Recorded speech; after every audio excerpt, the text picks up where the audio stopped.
भगवान उसी के साथ परीक्षा क्यों लेते हैं? विस्तृत विचार।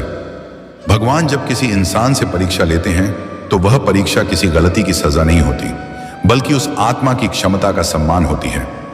हर इंसान को जीवन में दुख मिलता है, लेकिन कुछ लोगों को ऐसा लगता है कि मेरे साथ ही क्यों बार बार ऐसा होता है। असल में वही लोग चुने जाते हैं जिनके भीतर टूटकर भी खड़े होने की ताकत होती है। भगवान कमजोर कंधों पर भारी बोझ नहीं रखते।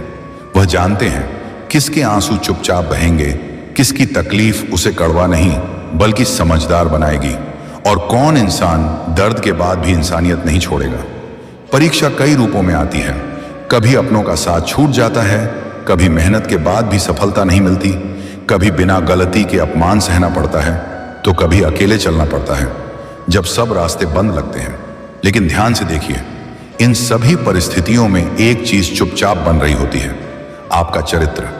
भगवान यह नहीं देखते कि आपके पास क्या है, वह यह देखते हैं कि आप में क्या बन सकता है।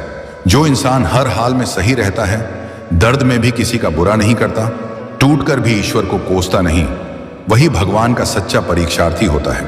जिसे बहुत ऊंचाई देनी होती है, उसे बहुत गहराई से गुजारा जाता है। पेड़ जितना ऊंचा होता है, उसकी जड़ें उतनी ही गहरी होती हैं। अगर आज जीवन में लगातार कठिनाइयां आ रही हैं, तो इसे अपनी हार मत समझिए। इसे यह संकेत मानिए कि भगवान आपसे कुछ बड़ा बनवाना चाहते हैं। याद रखिए, हर आंसू गिना जाता है, हर सहनशीलता देखी जाती है, और हर परीक्षा के बाद एक ऐसा समय आता है जब इंसान खुद को पहचान नहीं पाता कि मैं इतना मजबूत कब बन गया। भगवान देर करते हैं, अंधेर नहीं। और जिस दिन परीक्षा पूरी होती है, उसी दिन वही इंसान दूसरों के लिए मिसाल बन जाता है।